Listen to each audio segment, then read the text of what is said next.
Oh, there's a name I love to hear. Amen. Oh, yes, I love to sing his word. Yes. Well, there is a name I love to hear.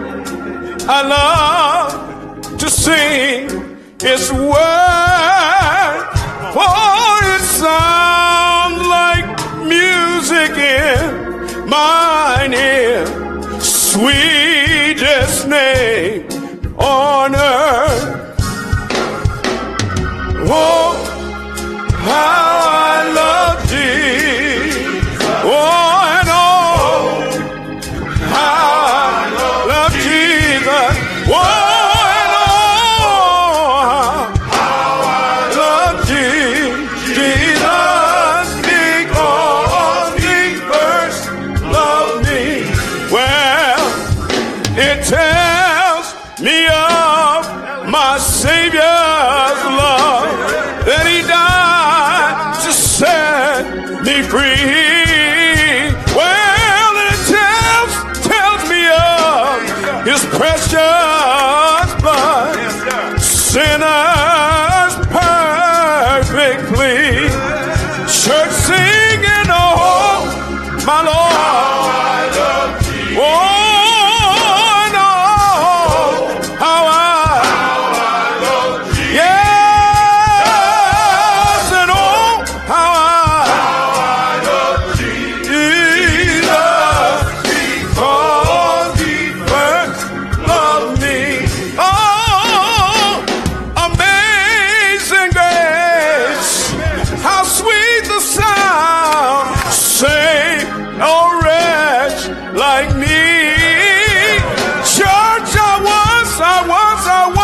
I once was lost, oh, was blind, but thank God I see. Yes, oh, how I love Jesus. Somebody ought to say, oh, how I love Jesus. Yes, and oh, how I love Jesus. Oh, because he first loved me. Oh, yeah. Because he loved me. Oh, yes, and oh. Because he first loved me. Oh, Father, we'll know about it. Farther down the road we'll understand why. Yes, cheer up,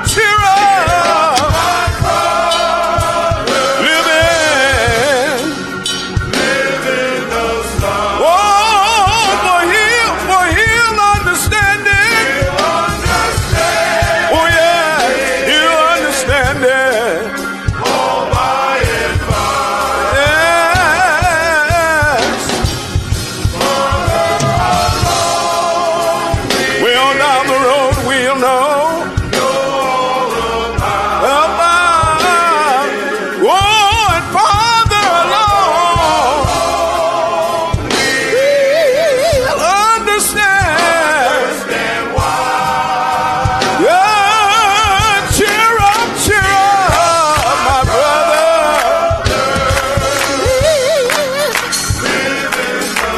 Live in the sunshine, live in the sunshine. We may not know it right now, but we will. Someday we'll understand it. Ah, yes, I will.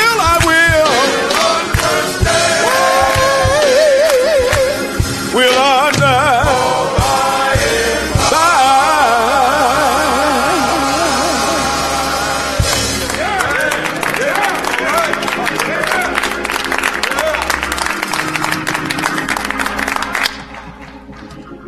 We'll all understand it better by and by. This is a day the Lord has made, and we should rejoice and be glad in it. And certainly glad to see you this morning, pressing your way. I don't know why the Lord keep letting it snow on Saturday nights. I just don't. We got all those other days for it to snow. And it doesn't take much for some of our bedside Baptists to just choose not to roll out of the bed. But they're getting up in the morning. They're going to work tomorrow. Yeah, they're going to go to work tomorrow. Listen, let me thank those of you who supported our event for Milwaukee AIM. We had a great time, fellowship, and it was good. It was a good gathering. And it would start out a little tricky. They weren't quite staffed to manage us, but thank God for D-Rock, because he kind of changed the atmosphere. He did a great job, and I'm appreciative to the people of our church and all those who served on that committee. So we'll try to find another venue next year that can handle it. And but thank you so much for that. Thank you, appreciate it.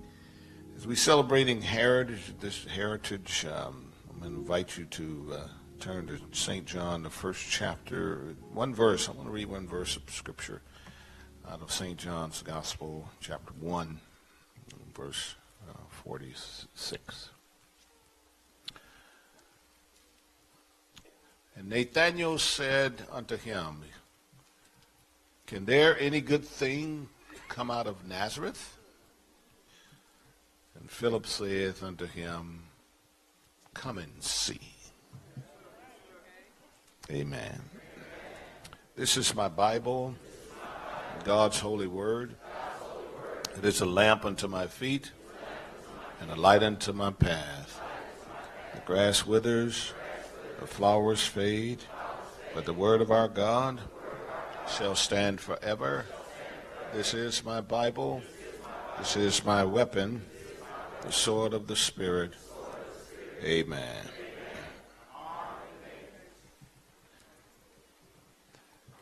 Can anything good come out of Nazareth?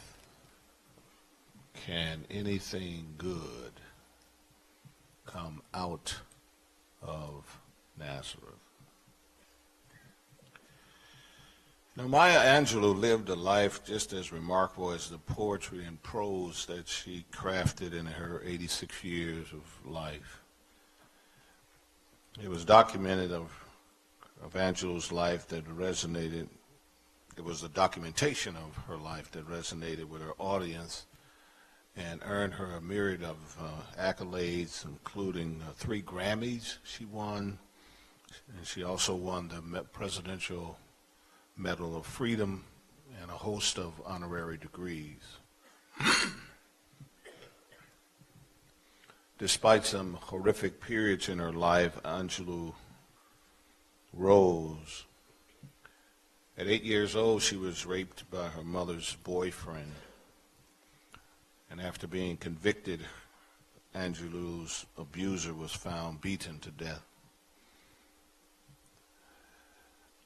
And this once garrulous girl from Stamps, Arkansas, she silenced herself for nearly 5 years, believing that her voice had killed the man because she identified him to her family.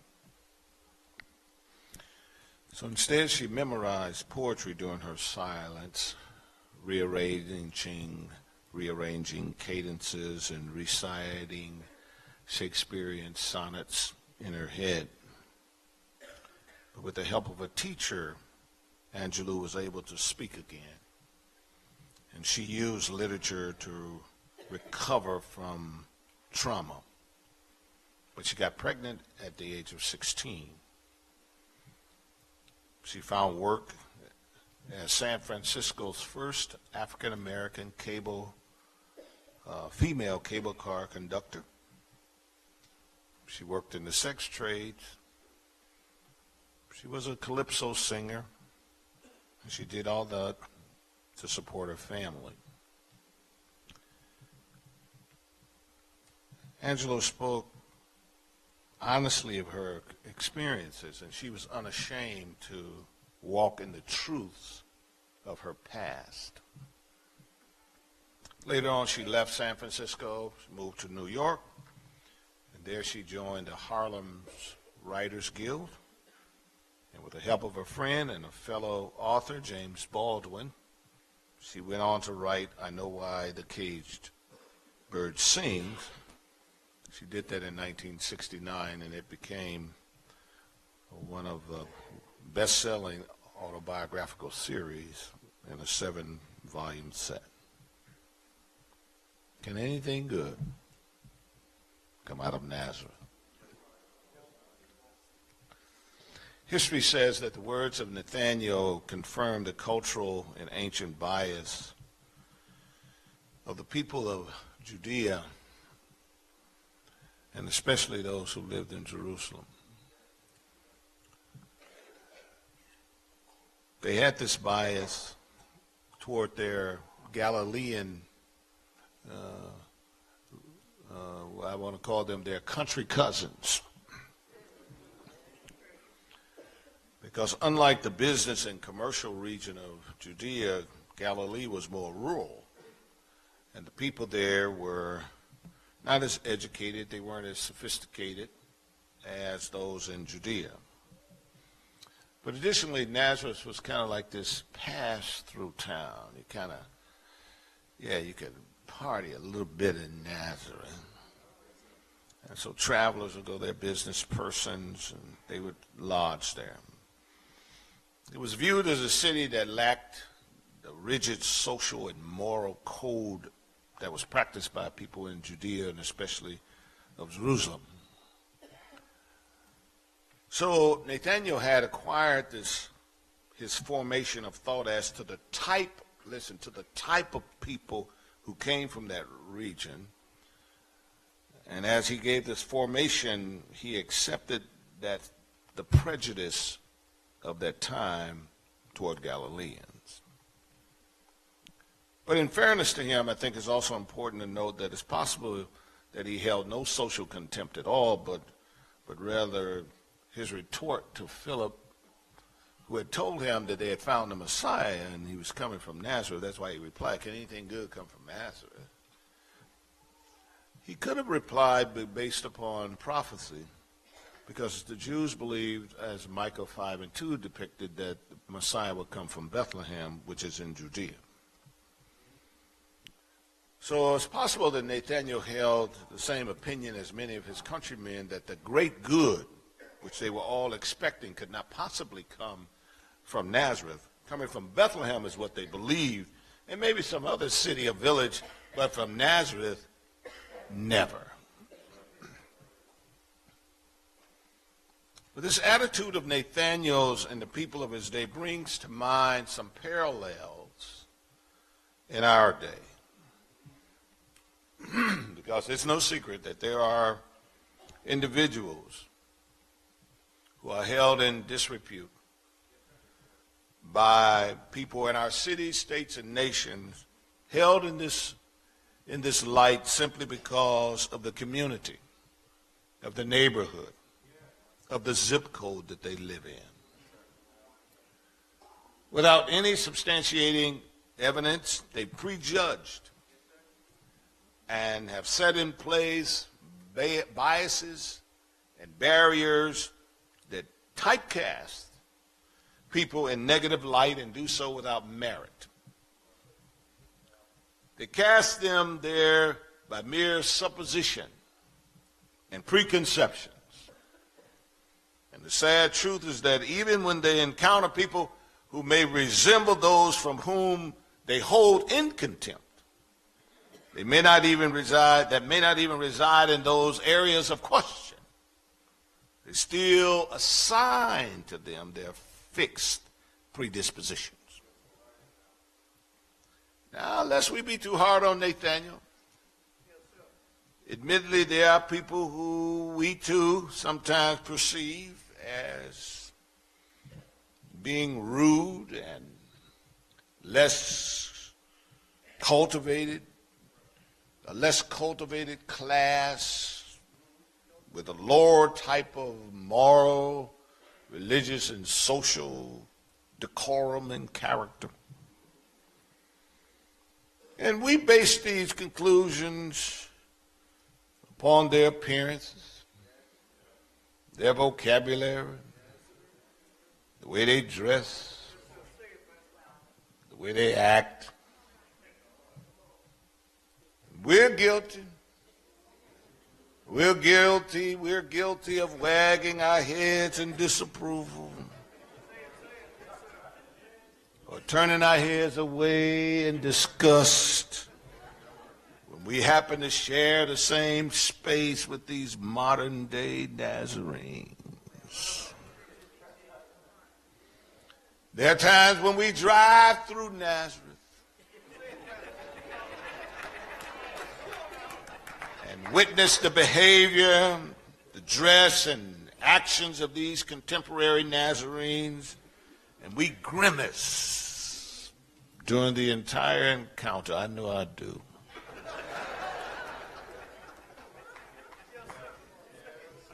And I do understand, admittedly, how these assumptions can be made in some cases when one's experiences with these Nazarenes have been personal, while others, for others, their experiences have only been limited to headlines and random encounters.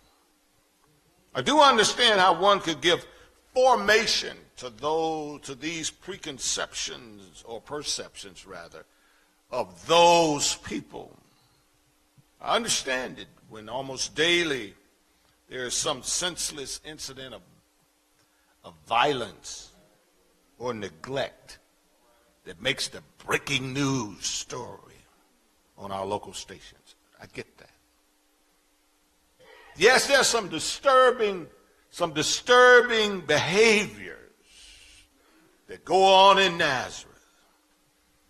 However, I hold that some of the problems of Nazareth can be rectified if the people in Nazareth, as well as those who look like them that reside outside of Nazareth, would speak the truth to Nazarene behavior that's wrong. Even when we know that their behavior and their attitudes and their actions are wrong, many of us sit in silence and listen. We even nod sometimes in confirmation, which can be misconstrued as consent. We oftentimes would rather allow a lie to live than permit truth to die, than tell a fellow Nazarene that he or she is wrong.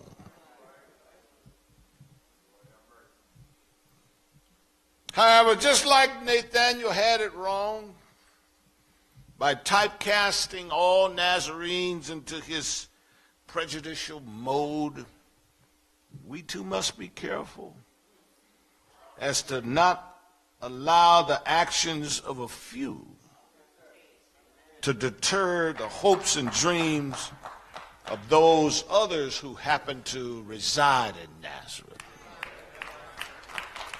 Like Nathaniel, whenever you develop a prejudice, it blinds you to reality. This is because prejudice is protest of reason. It's a protest of reason. Whenever you prejudge, you're protesting against reason. It's a protest of reason because reason says, although you live in Nazareth, it does not mean that Nazareth lives in you. Are you listening to me? See, Nazareth was the city of ill repute, However, Jesus was from Nazareth. And he had impeccable character while he lived there. And Peter, in his epistle, wrote of Jesus, he said, he never sinned and he never lied. Time and time again, we hear those who reside in Nazareth blaming their social economic condition for their reckless behavior. We hear them saying stuff. Nazarenes say things like, well, we live in the hood. Or a Nazarene might say, well, we on welfare. You don't understand because we on welfare. I've heard some Nazarenes say, well, I don't know who my daddy is. Another Nazarene may say, there ain't no job. I'm using their vernacular. There ain't no jobs. That's why I sell drugs. That's why I steal. Ain't no jobs. That's why I sell my body. Come on, talk to me. This is the lifestyle claimed by some who live in Nazareth. And what is interesting is that prejudice is not just an attitude of people outside of Nazareth looking in, but it's also an attitude of those residing in Nazareth looking within. Remember, prejudice is in reality, a protest of reason. Even though reason says, although you live in Nazareth, it doesn't mean that Nazareth has to live in you. What are you talking about? What's your argument? I'm saying there are millions of black Nazarenes who did not allow Nazareth to dictate their actions, their attitudes, and their lifestyle. For those who say, well, I live in the hood, and so that's why I act like this. Well, you have to come to realize that there was a time when all black Nazarenes lived in the hood. There was a time when we couldn't live anywhere else but in the hood. There were covenants in different communities and neighborhoods wouldn't sell people of color property. Right here in this city. There were boundaries when I was growing up as a young boy. We only went over so many blocks. Couldn't go past Center Street. We didn't go past Center Street when I was a child.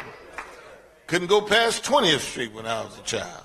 Didn't really go past Holton. We got real close there. Once you got past 3rd Street, it wasn't King Drive. It was 3rd Street.